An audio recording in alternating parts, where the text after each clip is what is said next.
Hi, I'm Dr. Jeffrey LeBenger. At Summit Medical Group, we believe that all citizens need to be informed about the important healthcare issues that affect their lives. That's why we're very proud to support important programming produced by the Caucus Educational Corporation. Funding for this edition of One-on-One with Steve Adubato has been provided by Investors Bank, Caldwell University, Summit Medical Group, Community Food Bank of New Jersey, New Jersey State Nurses Association and the Institute for Nursing, Fedway Associates, and by the Russell Berry Foundation.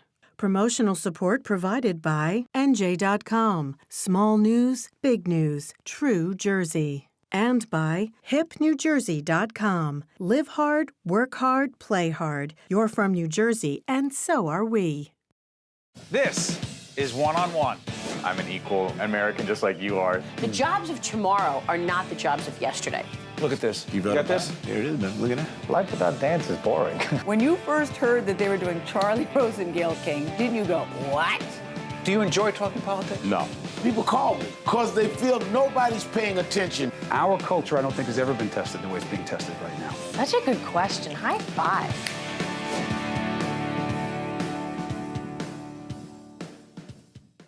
Hi, I'm Steve Adubato in beautiful Verona Park. The music's behind me, the people are behind me. Why? This is the 16th annual Kessler Foundation Stroll and Roll. They've been doing this for 16 years. When it started out, trust me, there weren't all these people, there weren't all these sponsors. But for 16 years, this foundation's been raising money for research, raising money to help those who are dealing with a variety of disabilities find employment, be trained for employment. So today's a great day. You're going to be seeing a two-parter. I always like when we talk to people, there are so many great people, you have to turn it into a two-parter. You've got researchers, scientists, participants in studies at the foundation, people with MS, people with traumatic brain injuries, people whose lives have been affected in so many ways, but they're improving. They tell their stories. They tell it in their own personal and very human way. So for us, you know, in public broadcasting and also folks watching us on FiOS, you're going to get to see those people. And I'm confident they're going to send a powerful, optimistic, important message that hopefully can give you reason to believe that there's hope, not just for them, but for people watching who may be struggling as well. Check it out. I want to introduce two people who are very much a part of it. Alyce Halchak, who is Chair, Kessler Foundation, Stroll N Roll, and also an attorney at Gibbons. The great Gibbons law firm, and also Michele Pignatello, Chief Development Officer, Kessler Foundation. Michele, we hear the music behind us. It's about 10 or so in the morning here in Verona Park. Every time I've come here, there's energy, there's enthusiasm for what? For making an impact to change the lives of people with disabilities. This event is all about coming out to the community and showing, demonstrating that it's abilities, not disabilities, that matter. And we raise money here through this event to fund our research that helps people recover after a brain injury, a spinal cord injury, stroke, MS, and now we're even getting into rehab research after cancer. Alyce, you were saying that the Gibbons law firm has been involved for a long time. There are other major sponsors as well, but your law firm's really out front because? First, we represent Gibbons Foundation, and it's been an honor to represent the foundation. And during the course of our representation, because I'm the point person, we made sure that we attended the Stroll and Roll. I attended the second one, and the difference between the second Stroll and Roll and the 16th is amazing, marvelous. Attendance definitely is increased, but more importantly, our exhibitors, people that join with us, our sponsors, they have increased significantly. And here at this event, the foundation will demonstrate some of the advances that we've made the foundation's made in research, rehabilitation research, as well as employment initiatives. So, and Gibbons, of course, all the firm is interested in philanthropic initiatives, and this is one of them. You know, the Kessler Foundation, we've partnered with them for a long time to try to educate folks about the kinds of, not just the injuries that people have, but the rehabilitation process, the research that goes on. And Michele, all the dollars today at this event go directly toward that research. Describe some of it. It goes to the research. We're helping people Also employment as well. Employment, exactly. Two areas of our mission. The employment funding that helps people, once they have recovered, get back to the workforce. But the research that we're doing is to help people with spinal cord injury regain mobility, to help people with brain injury be able to regain their cognition, their ability to think, to remember new information. So it's really important. The folks we're going to meet today, you're going to see these folks on camera, people who are a part of research studies, researchers themselves, scientists, family members. Why so many here today? Because it's changed their lives, made an impact. Somebody's had a life-changing event, and we've helped them. Our donors, by funding us, and our scientists through their research, and our grant makers through the grant funding, have said there is life after brain injury, after spinal cord injury. You can get back, and you can live to the fullest and live independently. What's the message you want to share with other corporate folks out there who say the job of a corporation is simply the bottom line? You say? I say come to events like this, and you'll understand why, as an attorney, I find that I'm really a small part of everything. And it's people like this and those at the foundation and those at the rehabilitation center that you'll be amazed at what's done. You'll be amazed at the people and how they're enjoying life, how their life is improving. Quality of life has changed. There's only one good use of your money, and that's for something like this. That's what you'll really appreciate, and you'll feel good about yourselves. Thank you so much. And we're joined by Melinda Jennis, who is founder and board member of Pathways for Exceptional Children, and she has two exceptional DJs that are joining us. Melinda, describe the program. Well, the program is where kids of all abilities can come together and enjoy music and technology, and this is where a lot of kids shine. They may not be great at academics, but you put them with music and technology and watch out. So we put this together so these kids can get up and perform and be right in front of everybody. Now, who do we have here? What's your first name? Eric. Eric and? Viral. Eric, let me ask you, what's it like when you are DJing in front of by the way, there's going to be a huge crowd a little bit later here in Verona Park. The music will be blaring, and you will be playing it. What's it like for you? It's awesome. It's awesome to be here. It's awesome to be with Melinda Jennis again. And it's going to be an extraordinary feeling to be here, to do this again. And for you, what's it feel like? It feels good for me because now I'm a professional DJ. I started DJ in 2015, so I've been doing this for 3 years now. No, I mean, I won't hold it against them. He's a Met fan. I'm a Yankee fan, but it has nothing to do with it. Don't worry. You'll still come off great on camera. Melinda, let me ask you, why are you personally, because I'm fascinated by this, there are so many people here at the Stroll N Roll who we get to meet, and they come here to support this event and the dollars that are raised for research, for employment opportunities that are created, for folks who are dealing with some challenges. Why did you get involved? Because my son has multiple disabilities, and he had nowhere to go. And he was not included. He was actually told to leave certain programs. And this was 15 years ago. Because? Because of multiple disabilities. He didn't fit in. And this was 15 years ago, so I made it a promise to him and every other kid that they would be included, and they are today. So it's amazing to see the transformation that's happened. You know, we're going to get some video a little bit later on of these guys and some of their colleagues as DJs. What's it like for you when you see them? Amazing. It's because I saw them when they first started, and what were they like? Couldn't open a computer hardly. You know, it was really hard. They didn't know the Macintoshes. They didn't know any of the equipment. Just even how to make a playlist for other people. You know, not just their own playlist for themselves. And just to see the transformation they've made in being able to get up in front of a crowd. That's hard for anybody. Anybody. Anybody. And what's great about it is they have mentors that are with them. Kids without disabilities are now starting to be a part of the program as well. So it's really, truly inclusive. It's pretty amazing. Our programs for 3 to 8-year-olds are now 70% kids without disabilities. We started out all disabled. Now we're completely inclusive. That's hard to do. And we did it in 15 years. So I got to ask you, Melinda mentioned a playlist. Give us your best description of your playlist. What is it? 50s. He likes the 50s. What's up with the 50s? Before my time, but what do you like about the 50s? I like the music. I like the music from the 50s. I like all different kind of music from the 50s. He likes the car shows we do. That's where we play a lot of the... Oh, let's talk about the car shows. We have the car show at the Chelsea in Montville. Everybody has a good time. There's food. There's a lot of cars to see. A lot of music. A lot of music. we give, yeah. Okay, what's up with your playlist? Well, I have a pop playlist right now, modern music. Name a couple. Well, let's see. Right now, there's Despacito, Shape of You, and plenty of more that I have. Tell them what you really love to do. Dance. I even also love to dance. Oh, hold on. You're a DJ who also dances? Talk about this. Well, I'm a DJ / dancer. So the dances I do is YMCA, Cotton Eye Joe, Cha-Cha Slide, Cupid Shuffle, and many more of them. Entertain and do DJ. Yeah. Hold on. You do all this? Oh, yeah. What's that? You got to tell me what that's like. Well, it's like dancing's like moving your body almost and getting to the music and getting to the beat. Yeah, I can see you're into this. Oh, yeah. Yeah, they even get me out there as old as I am dancing, and it's amazing because they make me want to dance, too. They're really good.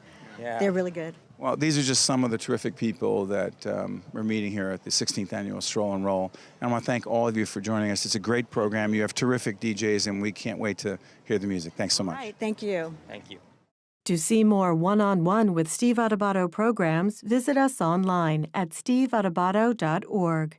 If you would like to express an opinion, email us at info@caucusnj.org.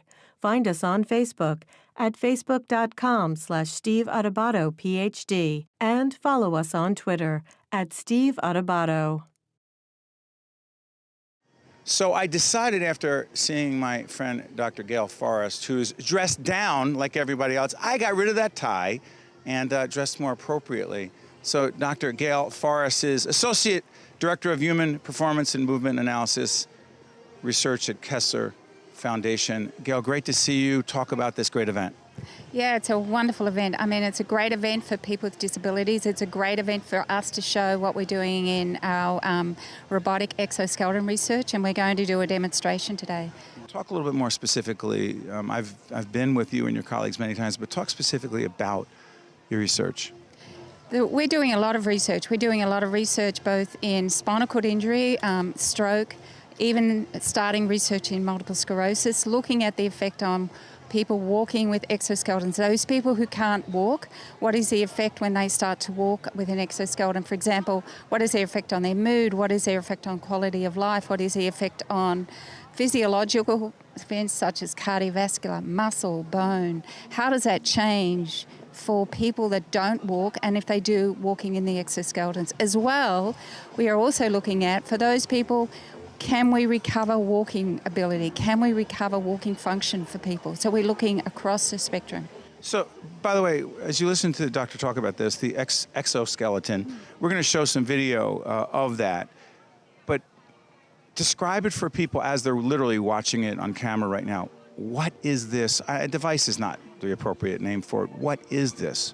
So let me just phrase it as an exoskeleton where you have motors at both the hip and the knee, and for those people who can't walk or take a step, these motors allow them to take steps over ground. And so you're right, a device doesn't give it justice. And so when you start to think that you have motors that work in sequence that allow people to walk, that gives these people the ability to walk even if they don't have walking function.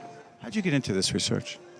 So I'm a biomechanist. I want to study walking. I want to study gait. And so that's my background, and therefore it seems logical that we get into a device that can help people walk over ground and understand how it changes that walking pattern over ground for people both in the device and out of the device. And then for those people that cannot walk, think about it. If you don't walk and then you start to walk, what are the changes that are happening to you from a cardiovascular point of view, from a bowel bladder point of view?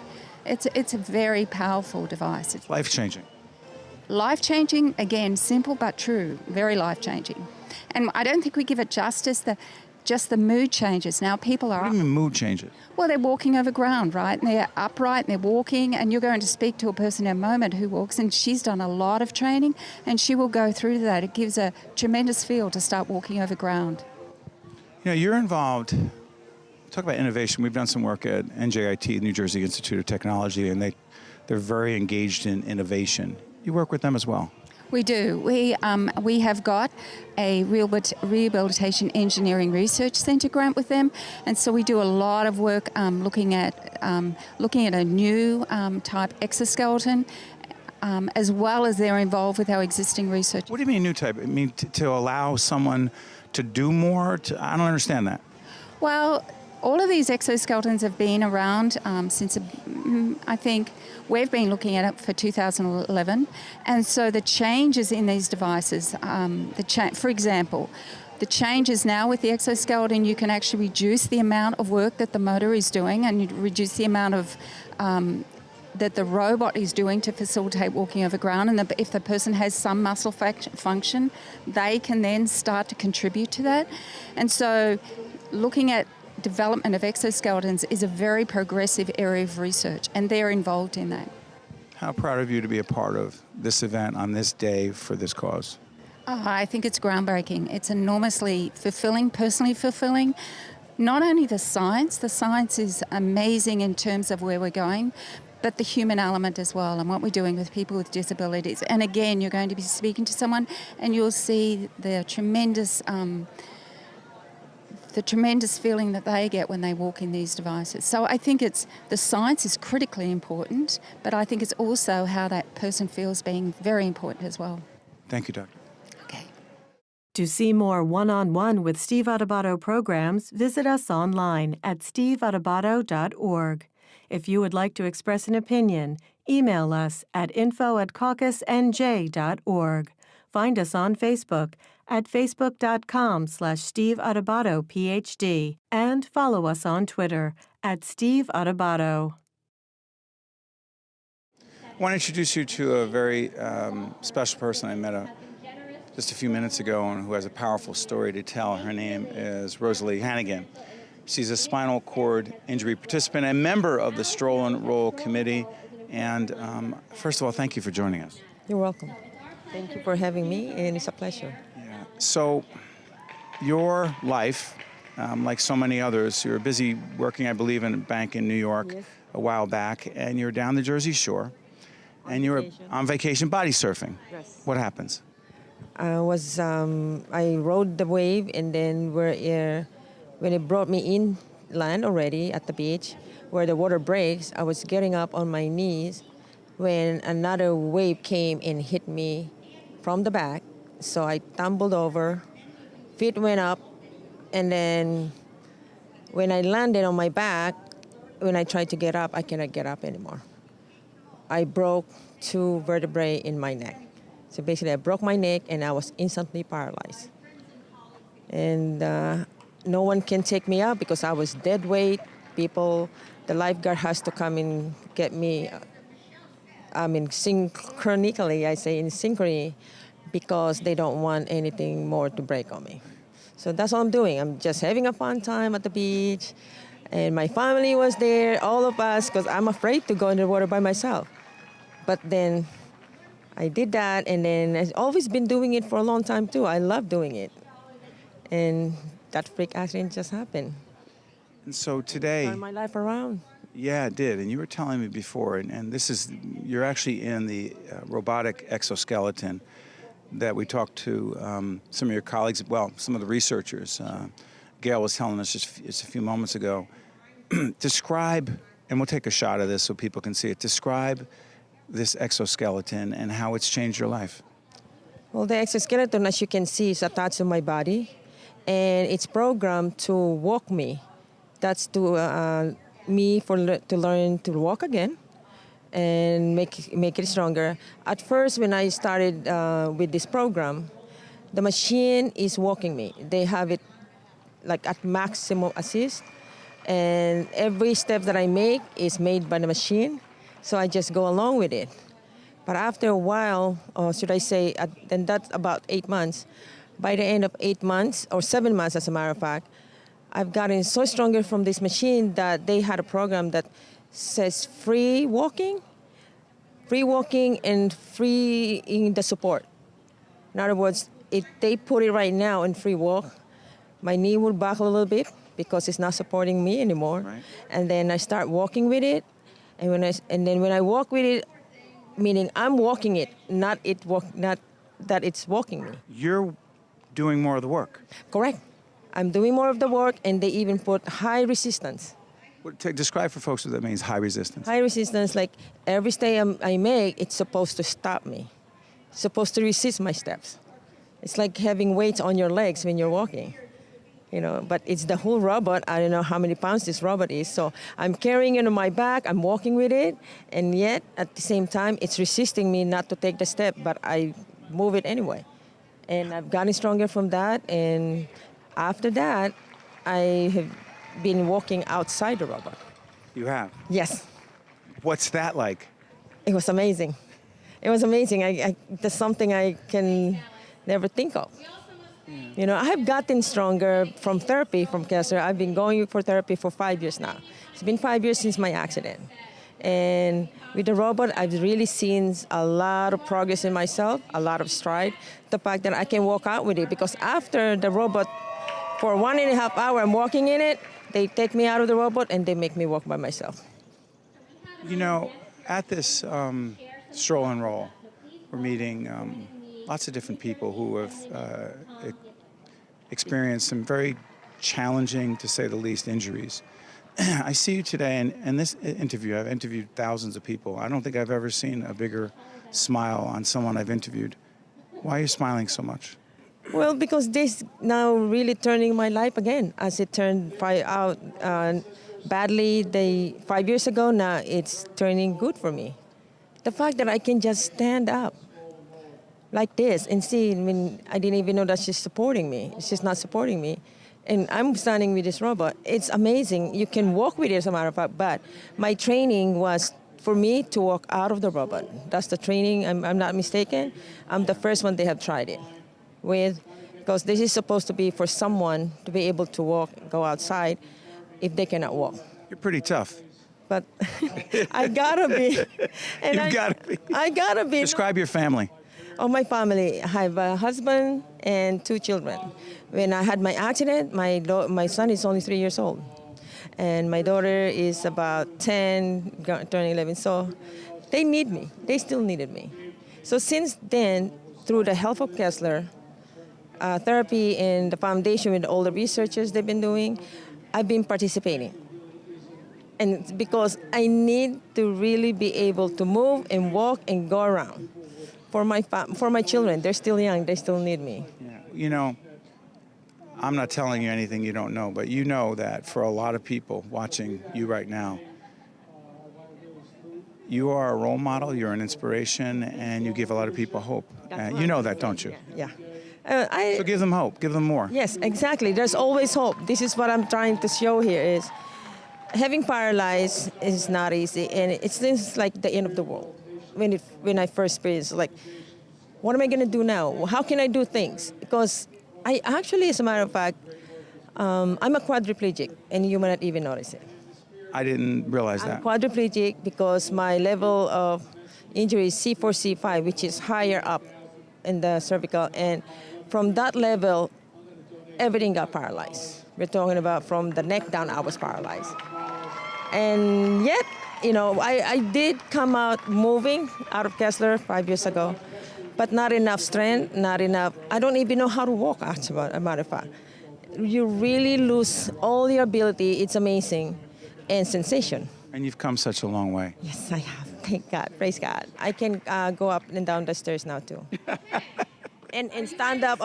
That's another thing that I love the most is I go up and down the stairs in the kitchen, walk around the kitchen, and open the refrigerator and fix my refrigerator. I don't think I'm surprised at anything you do.